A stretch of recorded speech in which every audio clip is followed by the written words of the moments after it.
Bienvenidos de nuevo. Vamos a seguir nuestros estudios en el Evangelio de Marcos, en esta ocasión en el capítulo 4, los versículos 35 al 41. Y tal como tenemos por costumbre, lo primero que vamos a hacer va a ser leerlos juntos para familiarizarnos con el texto bíblico que luego vamos a considerar. Entonces, Marcos capítulo 4, versículo 35 dice así: Aquel día, cuando llegó la noche, les dijo: pasemos al otro lado.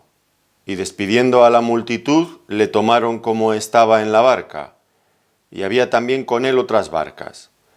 Pero se levantó una gran tempestad de viento, y echaba las olas en la barca, de tal manera que ya se anegaba. Y él estaba en la popa, durmiendo sobre un cabezal, y le despertaron y le dijeron: Maestro, ¿no tienes cuidado que perecemos? Y levantándose, reprendió al viento y dijo al mar: Calla, enmudece. Y cesó el viento y se hizo grande bonanza. Y les dijo: ¿por qué estáis así amedrentados? ¿Cómo no tenéis fe? Entonces temieron con gran temor, y se decían el uno al otro: ¿quién es este que aun el viento y el mar le obedecen?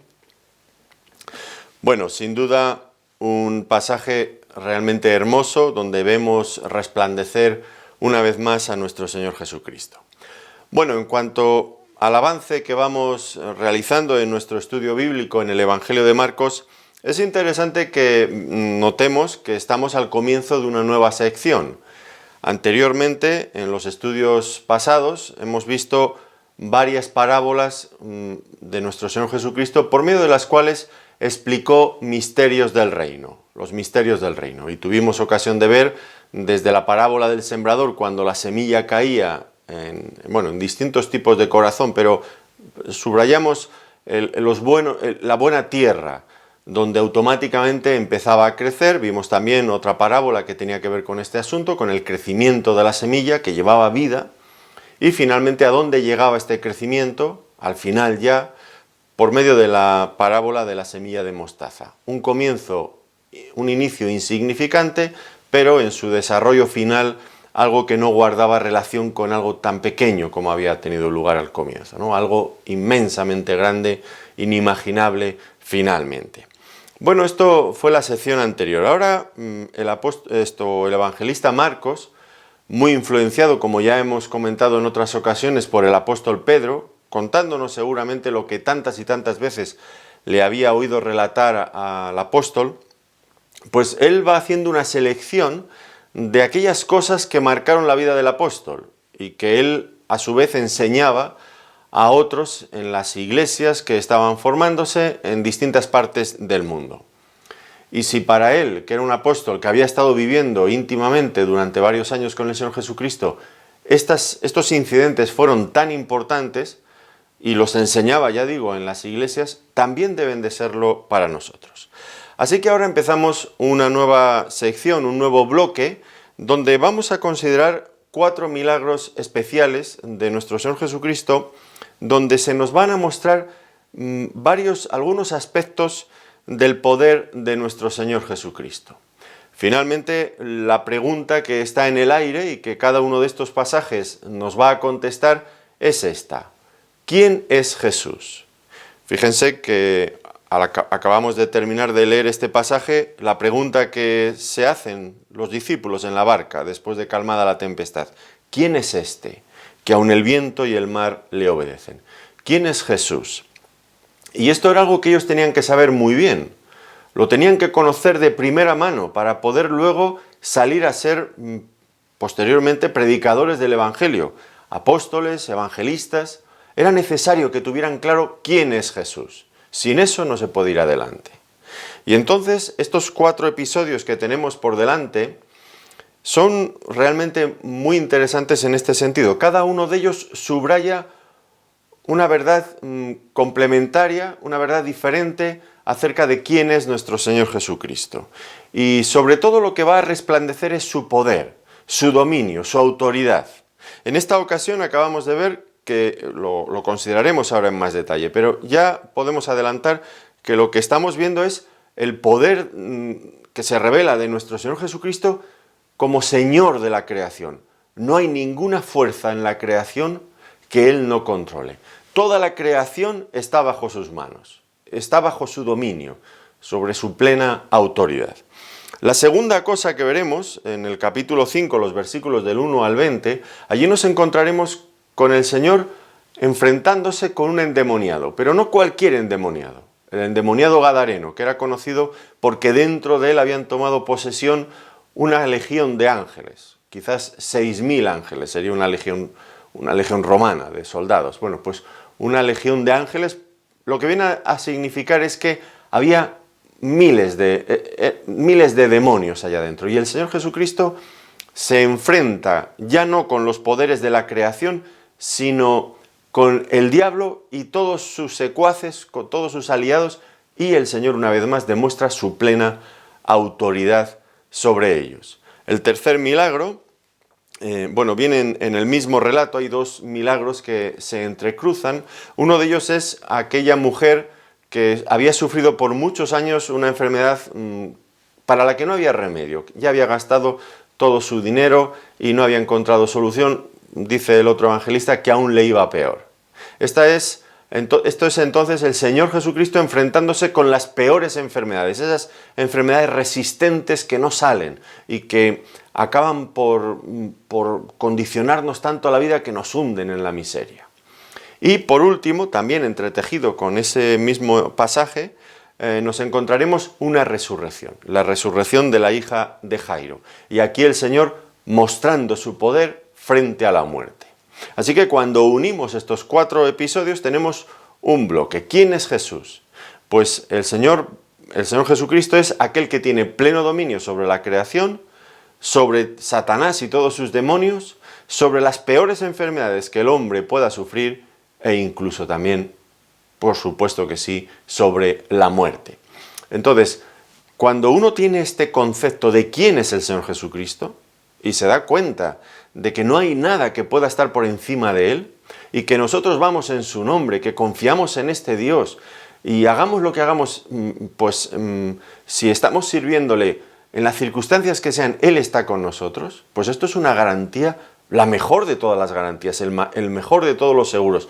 No hay nada que se pueda igualar. Así que Pedro no es de extrañar que lo contara tantas veces y que Marcos lo recordara perfectamente y nos lo haya dejado plasmado en estas páginas, porque realmente también a nosotros nos hace falta tener un concepto claro de quién es Jesús, el Señor Jesucristo, pero verlo en toda la belleza de su ser, en todo su poder, en toda su majestad. Estos pasajes, ya digo, van a enfocar nuestra atención directamente sobre este asunto. Bueno, en cuanto a los detalles de nuestro pasaje, ya entrando en el texto, pues tenemos que ver un poco las circunstancias. Y lo que tenemos que ver inmediatamente es que, la popularidad de nuestro Señor Jesucristo había crecido muchísimo, de tal manera que todas las personas le buscaban. Unos le buscaban porque querían ser sanados de enfermedades y de cosas que les atormentaban, otros porque estaban muy interesados también en la palabra que él predicaba, en la forma en la que él enseñaba y transmitía estos grandes conceptos de Dios. El caso es que, por una cosa o por otra, el Señor siempre estaba rodeado de multitudes que, como ya vimos en el capítulo 3 y versículo 20, dice que ni aún podían tener tiempo para comer pan, no tenían tiempo para nada. Así que había cierto agotamiento también, tanto en el Señor, nos imaginamos que en los discípulos en menor medida, pero también. Así que en esta ocasión dice que cuando llegó la noche les dijo: pasemos al otro lado. Y evidentemente, pues el propósito sería descansar de todo este trabajo acumulado que iba dejando en ellos que iba ya dejando mella en ellos, el agotamiento y todo esto. Así que se disponen a ir al otro lado, al lado occidental del mar de Galilea, que era un lago, pero era conocido en aquel tiempo como el mar de Galilea. Ahora, notemos que, pues seguramente aquí hay una combinación. El Señor les dice que pasemos al otro lado y luego los discípulos dicen que le tomaron tal como estaba en la barca. El Señor fue el que planificó la cosa y los discípulos se encargaron de ejecutarla, de preparar todo para que se cumpliera finalmente. Este detalle es interesante, porque notemos que la razón por la que los discípulos iban con el Señor en la barca al otro lado era porque el Señor se lo había ordenado así. Pasemos al otro lado. Estaban actuando de acuerdo con la voluntad expresada por el mismo Hijo de Dios. No había nada raro en ello. Eran hombres que estaban cumpliendo, estaban dentro del plan de Dios. Por otro lado, pues si recordamos lo anterior, también veremos que habían estado escuchando la palabra de Dios. No había nada malo en ellos en este momento. Todo estaba funcionando correctamente. Y sin embargo, inmediatamente nos vamos a encontrar con algo terrible, con una tempestad. Una tempestad que incluso a aquellos, varios de estos discípulos que eran experimentados pescadores, que conocían ese lago, el mar de Galilea perfectamente, pues llegan a tener auténtico temor de encontrarse en medio de esa tempestad. Era algo serio. Unamos cabos, unamos estas ideas. ¿Qué es lo que tenemos que aprender aquí? Bueno, pues que el hecho de estar andando fielmente en los caminos del Señor no quiere decir que eso signifique que vamos a vivir ajenos a los problemas, que vamos a vivir en abundancia y en prosperidad y que nada malo nos va a estorbar ni nos va a hacer daño, que no vamos a atravesar por problemas. No es esto, porque fíjense que ellos estaban plenamente integrados en la voluntad de Dios. De hecho, estaban andando con el mismo Señor, era imposible hacerlo mejor. Y sin embargo tuvieron que atravesar tiempos difíciles, experiencias como las que muchas veces nosotros tenemos que atravesar, experiencias amargas, experiencias de peligro incluso. Esto es algo que no debemos de olvidar. Digo esto porque muchas veces, nos ocurren cosas malas y automáticamente nosotros mismos u otros nos van a decir, eso es porque estás haciendo algo malo. ¿Se acuerdan ustedes de la historia de Job? Cuando atravesó por todo aquello, sus amigos por un tiempo estuvieron callados y luego empezaron a hablar. Mejor se hubieran quedado callados todo el tiempo, ¿no? Pero empezaron a hablar. Todo esto te pasa porque eres muy mala persona, porque has hecho algo muy malo. Y así es algo que está dentro de nuestro ADN, pensar de esa manera. Cuando los discípulos en el capítulo 9 de Juan ven a un ciego de nacimiento, le preguntan, Señor, ¿quién pecó, este o sus padres, para que haya nacido así? Ellos buscaban una causa, porque el efecto estaba claro. Esto tenía que ser consecuencia indudable del pecado. ¿Qué ha hecho este hombre para que? Y si no lo ha hecho él, lo habrán hecho sus padres. Y se acuerdan también cuando el apóstol Pablo llegó después del naufragio, arribaron a tierra en la isla de Malta y le muerde una serpiente y los nativos del lugar dicen, este hombre es alguien malvado que escapado del mar, la justicia divina le persigue. Y mira, le ha mordido la serpiente por esto. ¿Qué habrá hecho? Bueno, pues si algo malo nos pasa es porque algo malo hemos hecho. Esta es la idea que dentro de nuestro foro interno y también otros piensan. El otro día me acuerdo, me escribió una hermana bastante poco angustiada porque pues son misioneros, ella y su marido son misioneros en un país de Latinoamérica. Y la mujer estaba dolida porque pues atravesaba por distintas dificultades económicas, de salud, con los hijos, en su ministerio, dificultades en la propia iglesia. Y bueno, la mujer sufría, pero además sufría. A esto había que añadir que llegó algún familiar cercano y le dijo, bueno, esto te pasa, tendrás que revisar a ver si no estás viviendo en pecado haciendo algo malo. Como si todas las cosas malas que nos pasan en la vida tienen que ver con que estamos haciendo algo malo. Bueno, pues aquí este texto confirma claramente que no hay que establecer esta relación directa. Estos discípulos estaban viviendo en los caminos del Señor, con el Señor, y sin embargo estaban teniendo experiencias muy amargas y experiencias también de peligro. Ahora, esto es una verdad que la veremos expresada una y otra vez en la palabra de Dios, pero no debemos de olvidar otras dos grandes verdades que también están en este pasaje y en muchos otros. ¿Cuáles son estas dos verdades? La primera de ellas es que, aunque es cierto que vamos a pasar por situaciones difíciles, En todas ellas el Señor va a estar siempre a nuestro lado. El Señor lo dijo al despedirse de sus discípulos: yo estoy con vosotros todos los días hasta el fin del mundo. El Señor va a estar con nosotros. Y esto nos debe dar seguridad y consuelo. Y la segunda cosa es que nada va a impedir que lleguemos al otro lado. Como el Señor dijo, pasemos al otro lado. Bueno, pues si el Señor dijo pasemos al otro lado, es que vamos a pasar al otro lado.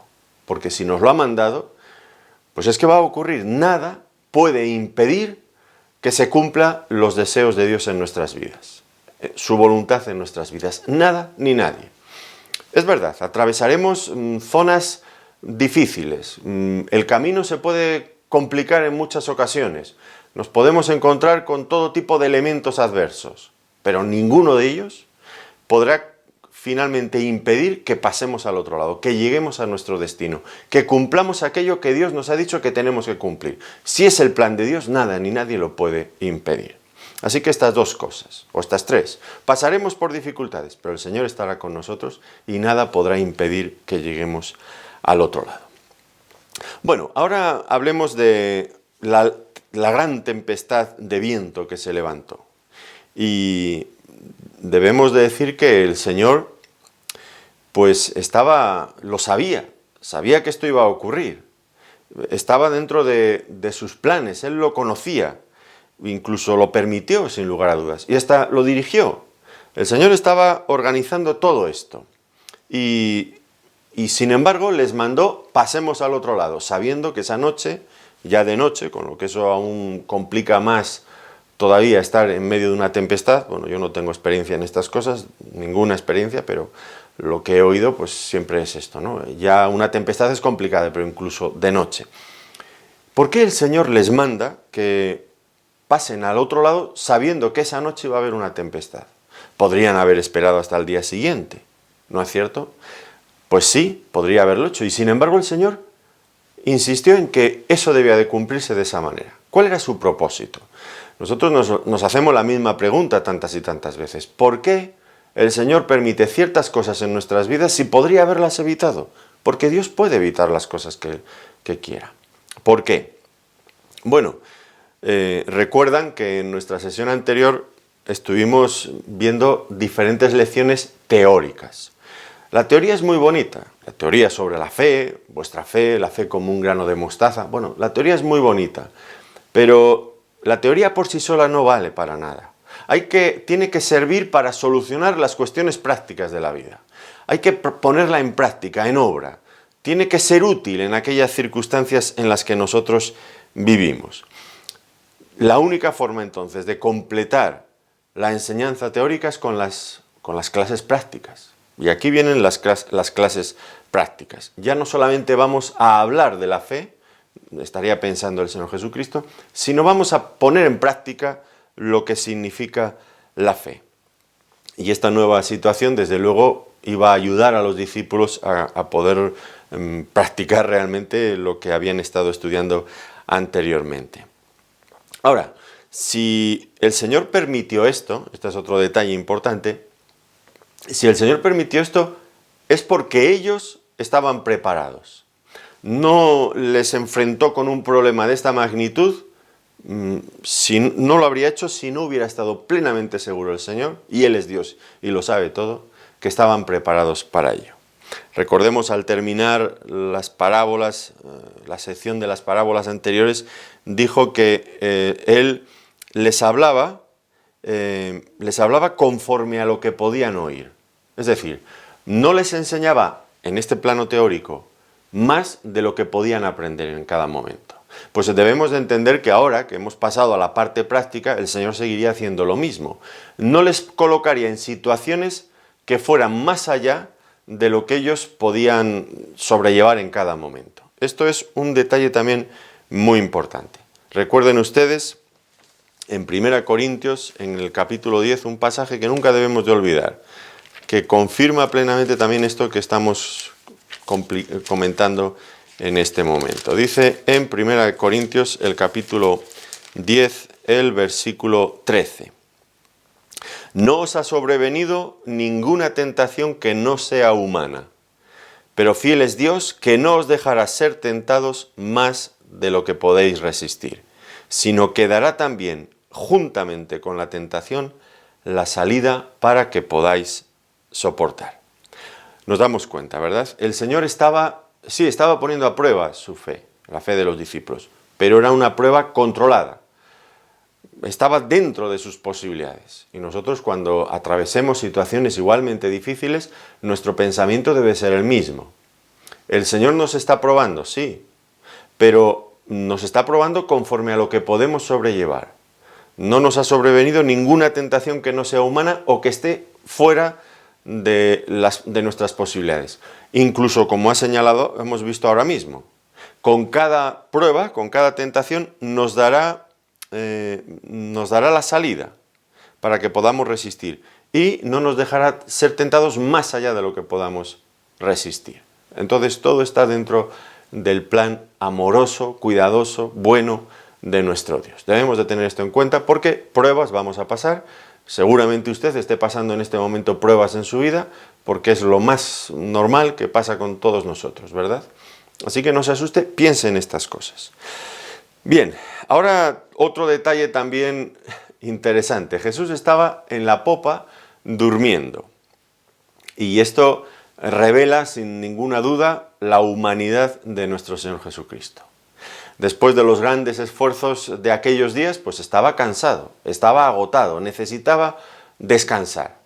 Y estaba tan cansado que aunque los vientos rugieran, aunque las olas empujaran la barca para un lado y el otro y se moviera todo constantemente, y aunque entrara incluso el agua dentro de la barca, pues no, el Señor no se despertó, estaba dormido. ¿Por qué? Bueno, algunos tal vez pensarían, no, se estaba haciendo el dormido. Bueno, puede ser, pero yo no lo creo. Yo creo que lo que realmente estaba era agotado, porque lo dice el texto, estaba agotado. Y esto, indudablemente, nos muestra la humanidad de nuestro Señor Jesucristo. Un hombre real, que se cansaba como usted y como yo, que después de una jornada de trabajo tan intensa, y no solamente una jornada, una detrás de otra, pues se sentía fatigado y se quedaba dormido incluso, aun en esas condiciones tan poco adecuadas para dormir a gusto y tranquilamente, pero dormía. Otra cuestión también importante, no solamente es que ya hemos visto su humanidad y su agotamiento como hombre real, pero también como hombre nos expresa el hecho de que estuviera durmiendo tan plácidamente, nos expresa otra cuestión no menos fundamental, y es que el Señor confiaba plenamente en su Padre Celestial. Y esta confianza es lo que le permitía dormir de esta manera. Porque cuando tenemos ansiedad, preocupaciones, pues perdemos el sueño. Pero el Señor, aun conociendo los problemas por los que estaba pasando, porque los conocía, en su foro interno también era Dios, no lo olvidemos, pero aun conociendo todo esto, él descansaba, porque sabía que estaba en las manos cuidadosas de su Padre Celestial, y por eso podía dormir bien. Seguro que ustedes recuerdan también aquel otro incidente, años más tarde, cuando el apóstol Pedro fue apresado en Jerusalén por Herodes. Creo que fue por Herodes, en el capítulo 12 de Hechos de los Apóstoles. Sí. Y antes, inmediatamente antes, habían matado a Jacobo, otro de los apóstoles, compañero desde el principio del apóstol Pedro en el ministerio, cuando el Señor los llamó. Y lo habían matado, y a él lo habían encarcelado con la clara intención de al día siguiente ejecutarle también. Y ahora, no sé lo que pensará usted. Si a mí me ocurre esto, yo no sé si podría conciliar muy bien el sueño esa noche, sabiendo que al día siguiente me van a cortar la cabeza. Bueno, pues el caso está en que independientemente de qué es lo que yo haga o lo que haga usted, el apóstol Pedro estaba durmiendo como un niño en la cárcel. ¿Y por qué podía estar durmiendo tan plácidamente? Bueno, pues porque seguro que había aprendido estas cosas, que un creyente que anda en los caminos del Señor puede estar confiado del cuidado amoroso de nuestro Padre Celestial. Y él estaba tranquilo. tranquilo, durmiendo. Como su maestro, años antes, en este episodio que estamos viendo aquí, pues también lo estaba haciendo. Ahora, en este momento todavía no entendían estas cosas de la misma manera. Y así que despiertan al Señor: Maestro, ¿no tienes cuidado que perecemos? Aquellos hombres estaban realmente angustiados. ¿Y cómo no iban a estarlo? Si se habían convertido en juguetes de esa tempestad, que habían perdido el control por completo. Estaban siendo llevados de un lado para otro sin que ellos pudieran decidir nada. Eran juguetes de la tempestad. ¿Cómo no iban a estar asustados? Y eso que ya he dicho antes, que 4 de los apóstoles eran veteranos pescadores que conocían bien lo que era aquel mar y las tempestades y cómo se originaban y todo. Bueno, estaban experimentados en todo ello, pero sin embargo estaban asustados. Bueno, hace un momento estábamos diciendo que el Señor había pasado de la teoría a la práctica. Estaba probando su fe en un área práctica, pero fijémonos ahora los detalles donde el contexto, en el ámbito en el que el Señor los estaba probando. Los estaba probando en el ámbito de la vida cotidiana, aquello que les era cotidiano. Muchos de ellos o eran pescadores o se habían criado, vivían en aquella zona. Era el hábitat, el lugar donde ellos se encontraban cómodos porque lo conocían. Y es allí donde el Señor prueba su fe. Y nuestra fe será probada también en las cosas cotidianas de nuestra vida, en el trabajo, en la vida familiar, en la vida de iglesia, en aquellos lugares donde habitualmente estamos y donde a veces nos sentimos realmente cómodos y protegidos. Y el Señor nos quita la protección y entonces nuestra fe empieza a ser probada. Era probada en aquellas cosas que ellos se sentían que podían controlar bien, que en aquellas áreas que ellos dominaban, ya digo, ¿no? La vida como pescadores, el mar. Y entonces, ¿qué es lo que el Señor estaba mostrándoles? Bueno, pues viene a mostrarles su inutilidad, su incapacidad. ¿Para qué? Bueno, pues para que expresen la fe. En aquellas áreas que ellos controlan, al final el Señor les lleva a una situación en la que se sienten inútiles. ¿Y qué ocurre? Pues que se tienen que acercar al Señor. Y esto, pues dentro del plan del Señor hay una intención también clara, que es la de quitar toda esa capa de orgullo, de autosuficiencia que tantas y tantas veces tenemos dentro de nosotros. El Señor lo quita para que aflore la fe en medio de situaciones especiales, para que la fe se manifieste. Bueno, pues era sin duda una clase práctica que iba directamente a lo que más necesitaba. Pero mientras su fe estaba siendo probada, el Señor estaba durmiendo. Y los discípulos le despiertan, y le despiertan en medio de ciertas acusaciones, porque a ellos, de alguna forma, tal vez en la tensión del momento, pues expresan algo así como: Señor, esta actitud tuya no nos parece responsable. Aquí estamos todos luchando por salir adelante con esta situación y tú durmiendo plácidamente, como que no era coherente lo que él estaba haciendo. Bueno, pues también esto tiene lecciones para nosotros, porque cuántas veces, cuando estamos en medio del fragor de la batalla, de las dificultades de la vida, sentimos o podemos llegar a pensar que el Señor se ha desentendido de nosotros, que no está con nosotros, o que está dormido, que no le interesan nuestras dificultades. Porque no nos contesta, porque no nos contesta cuando queremos que nos conteste, cuando estamos más agobiados.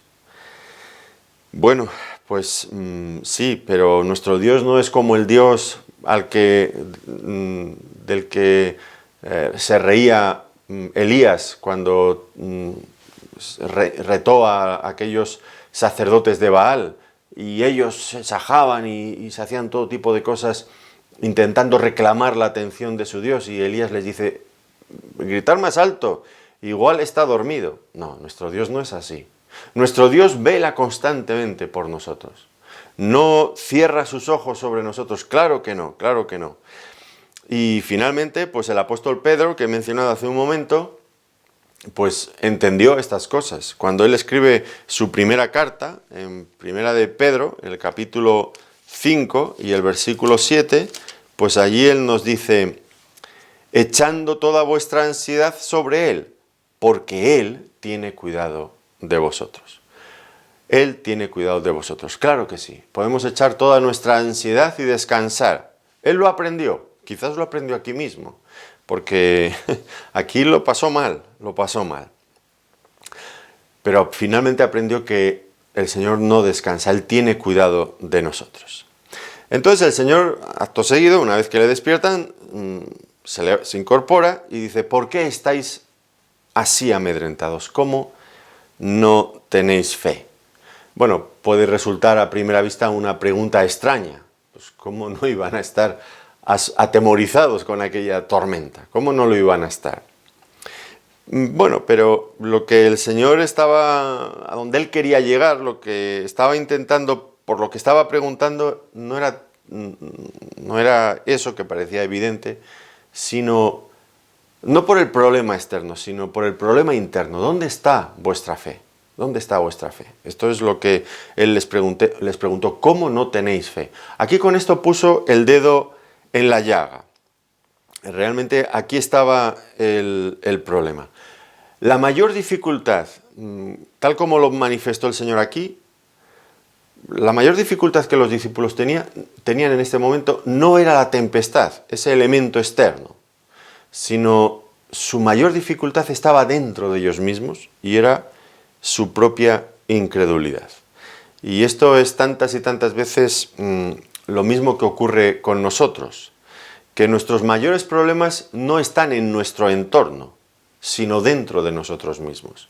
Porque si tuviéramos fe, si tuviéramos confianza, si viviéramos de acuerdo a la fe y siguiéramos en el camino del Señor con fidelidad, ninguna de estas cosas nos deberían de preocupar.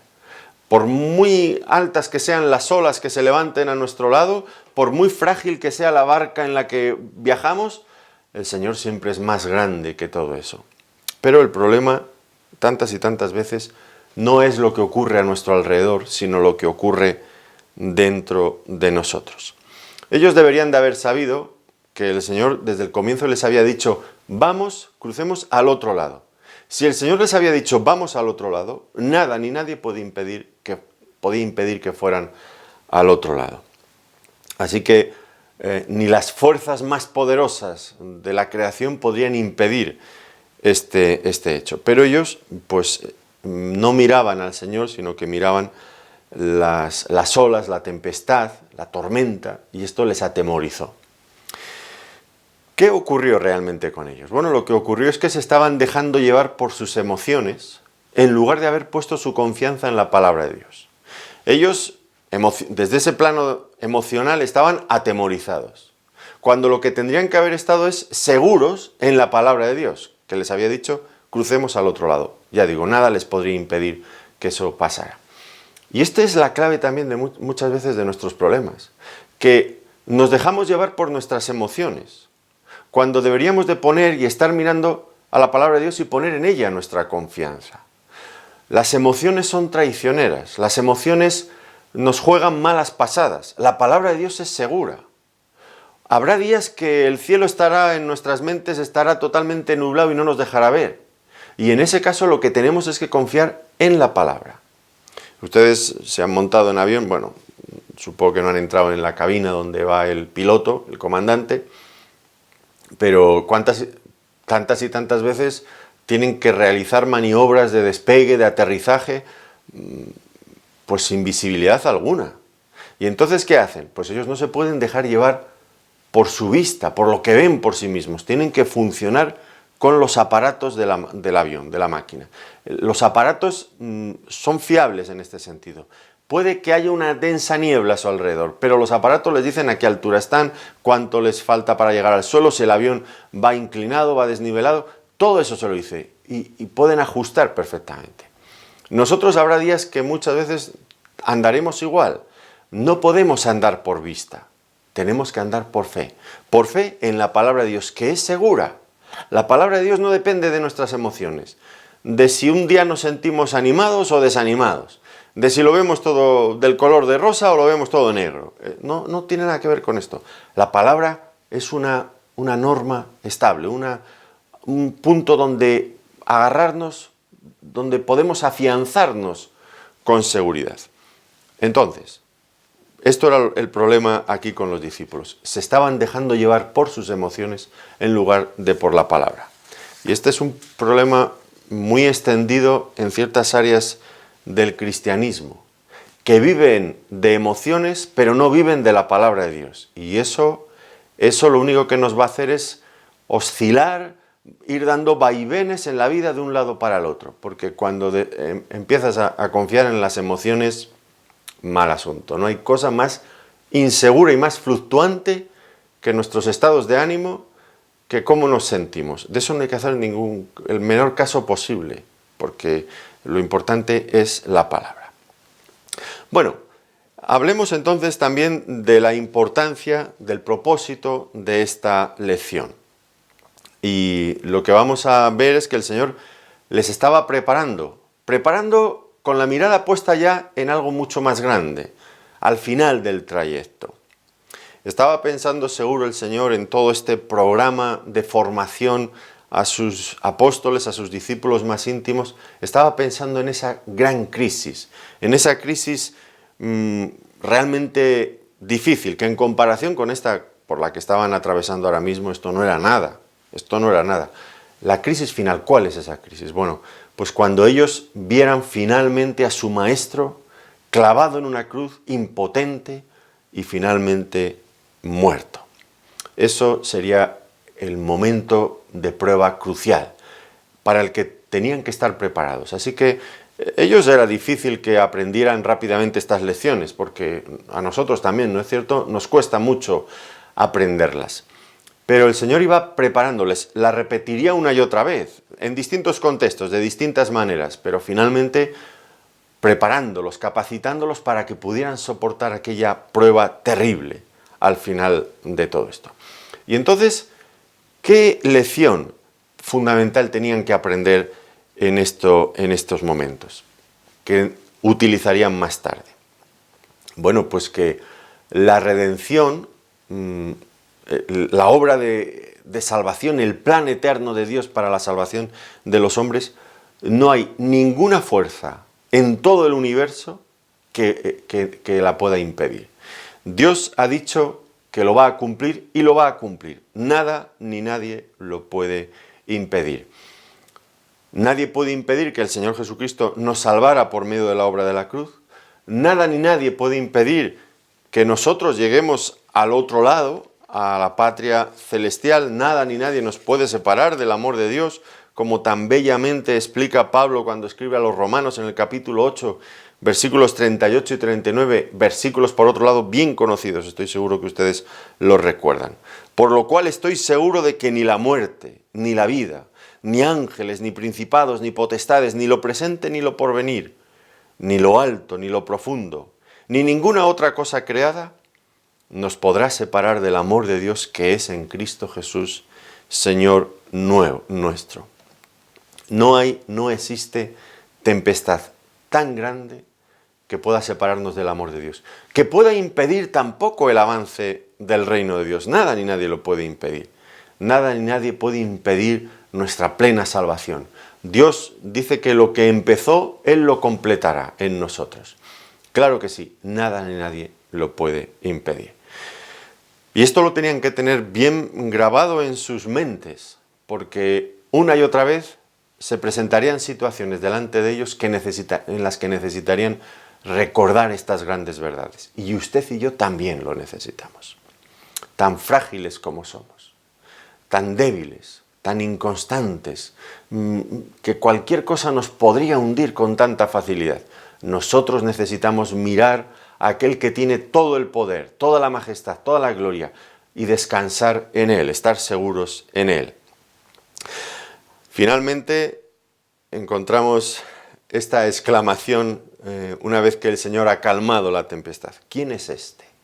¿Quién es este? Que aun el viento y el mar obedecen. Ahora descubren que aquel que hace unos instantes estaba durmiendo en un cabezal, ahí en la popa del barco, se levanta y calma el mar, la tempestad. ¿Quién es este? Con esta autoridad. Como dice el Salmo 89, los versículos 8 y 9, tú tienes dominio sobre la braveza del mar. Cuando se levantan sus olas, tú las sosiegas. Este es nuestro Señor. Allí en el Salmo se refería a Dios, pero es que el Señor Jesucristo aquí está mostrando su divinidad. El mismo Salmo encaja perfectamente, se cumple perfectamente en lo que el Señor Jesucristo estaba haciendo aquí. Tú tienes dominio sobre la braveza del mar. Cuando se levantan sus ondas, tú las sosiegas. Ahora el Señor entonces, al hacer este milagro, estaba abriendo los ojos de los discípulos. ¿Para qué? Pues para que vieran que estaban en la misma presencia del eterno Dios. Esto era difícil de entender, sin duda. Ese hombre cansado, que dormía hace un momento y que nada lograba despertarlo en medio de aquella tempestad, ahora se levanta y calma la tempestad y resulta ser el mismo Hijo de Dios, el eterno Dios. Bueno, pues es una verdad, una gran verdad, que en Cristo existen las dos naturalezas, la humana y la divina, perfectas, eternamente y para siempre. Es el eterno Dios. Y ahora ellos vuelven a tener temor, pero ahora ya no tienen temor por las olas y la tempestad, sino ahora tienen temor porque se encuentran ante la misma majestad divina de Cristo. ¿Quién es este? ¿Quién es este? Están atemorizados. Bueno, ¿qué hizo el Señor? Bueno, pues lo que hizo fue reprender el viento. Pero lo hizo de una forma tan diferente, ¿no es cierto?, de cómo estaban acostumbrados a leer las historias maravillosas y milagrosas en el Antiguo Testamento. Allí los profetas oraban a Dios y suplicaban el favor de Dios para que interviniera en tal o cual situación. Pero aquí el Señor Jesucristo no se comporta como un profeta.